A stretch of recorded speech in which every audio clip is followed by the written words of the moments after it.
This is ReplicantPhish. Welcome back. Glad you could join me again. Now to begin, let me clarify a few points. I made a video about intelligence, Was not actually stating my own intelligence in that video as to say that I'm this and that intelligent. Just to clarify that point. No, I'm actually more artistic and very observant, actually. To clarify.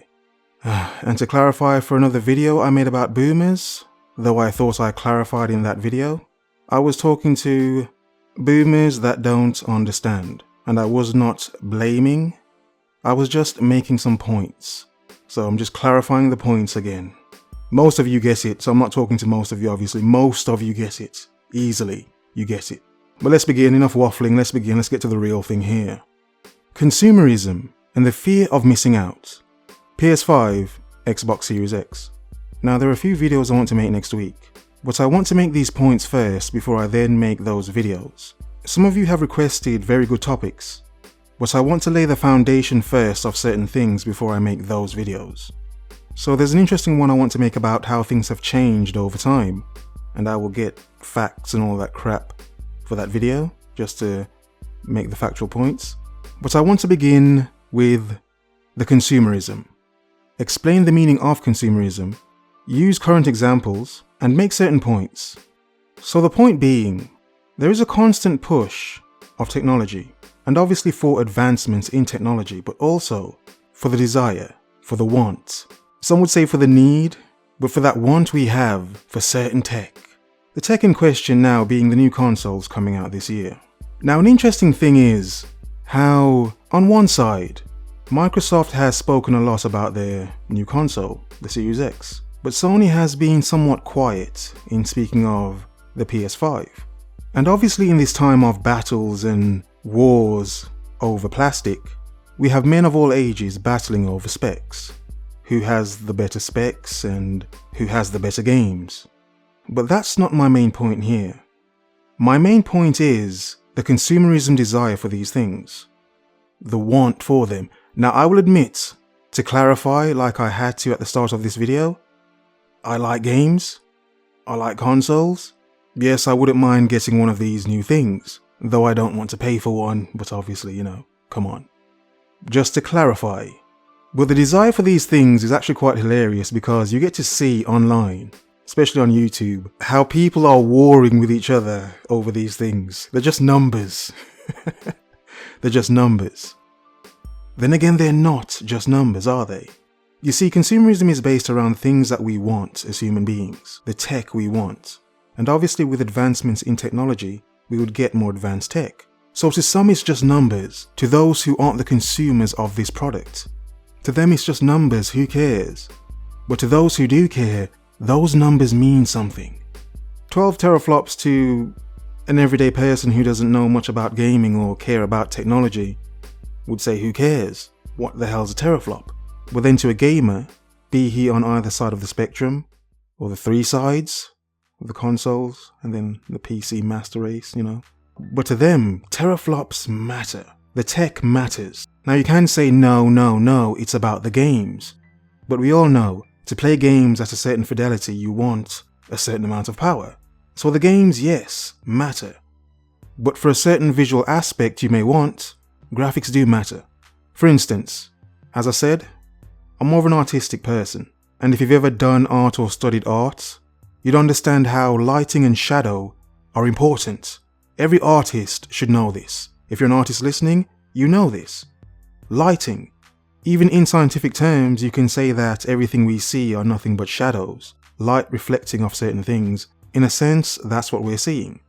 So in explaining that crap, a person like me would enjoy things like ray tracing, with realistic lighting effects, realistic reflections, realistic shadows, light refractions, all that pretty stuff.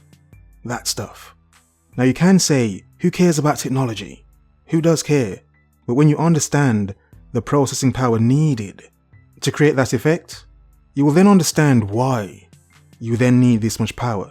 Why the machines we have now would struggle in trying to render realistic lighting, reflections, shadows.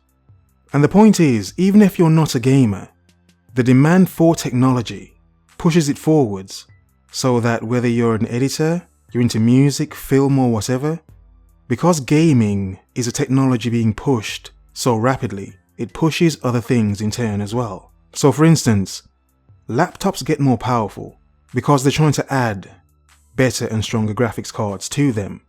Which means even if you're not a gamer, even if you just like watching media, listening to music, making music, whether you're a content creator where you edit, filmmaker, anything, because of that extra graphical power, you can now do more with this machine. But that demand is being pushed a lot by gamers. Now to explain consumerism.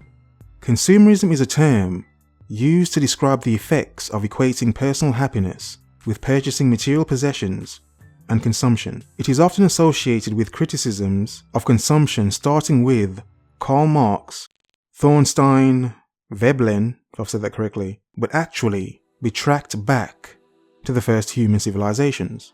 In economics, consumerism can also refer to economic policies that place an emphasis on consumption, and in an abstract sense, the belief that the free choice of consumers should dictate the economic structure of society. Producerism, especially in the British sense of the term. Now criticism.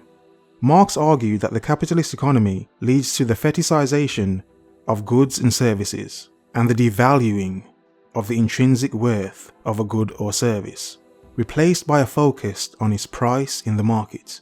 In many critical contexts, consumerism is used to describe the tendency of people to identify strongly with products or services they consume, especially those with commercial brand names and obvious status-enhancing appeal. Example, like an expensive automobile, rich jewelry.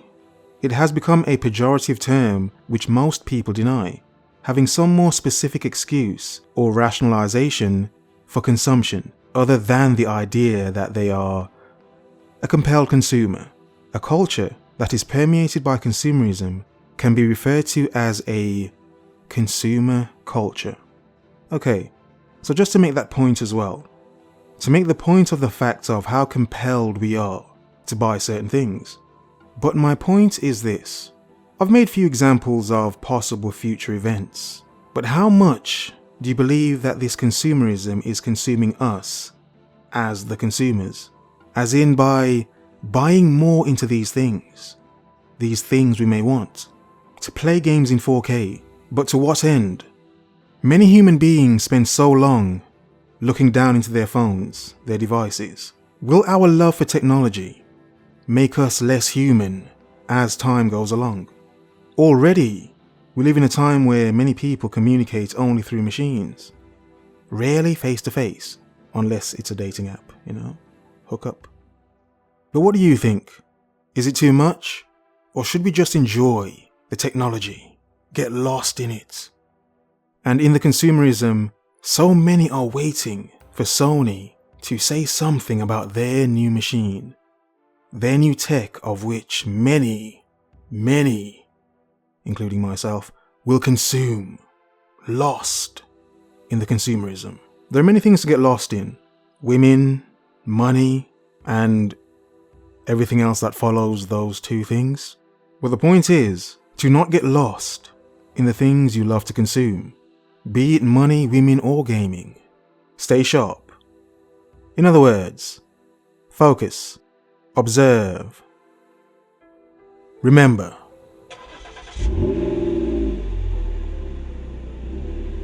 The world is yours. Have a nice day.